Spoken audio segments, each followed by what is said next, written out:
So I think he can message a lot better with regard to the pain points we're experiencing as a country. But he doesn't do that, Gary. He doesn't. He doubles down. He double downs on the pain. And he uses the politicians that are tasked with taking this to their constituents how to explain this, right? So how do you explain it in public without incurring the wrath and ire? We see this attempt to grandstand and showcase cage fighting on the White House lawn. I'm sure there's many GOP representatives ask themselves, scratching their head, like, well, we got bigger fish to fry. What are we doing displaying this? So peanuts and circus. The aggrandizement, Gary, is eventually going to run out. I don't think we can tolerate too much more of it, and hopefully our 2026 election outcome reflects that.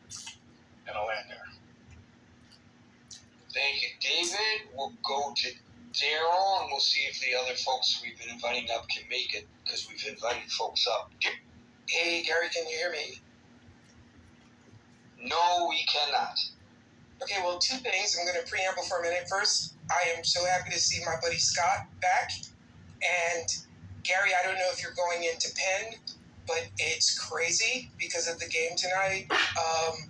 And they're making people walk 4 blocks south and north just to circle back to 8th Avenue to get to New Jersey Transit. So I don't know if you were going in, but I wanted to let you know. Well, yeah, but the train drops me off inside the Penn Station, so I'm inside already, so I don't have to walk around to get inside.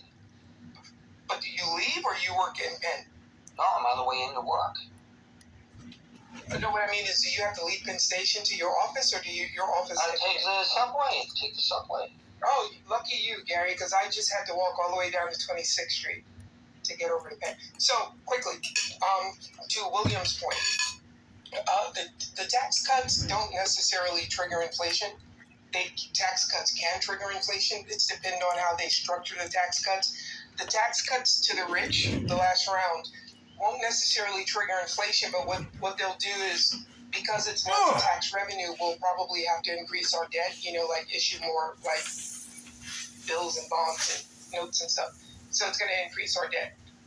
What I think we should be more concerned with was the jobs report, because the jobs report was good.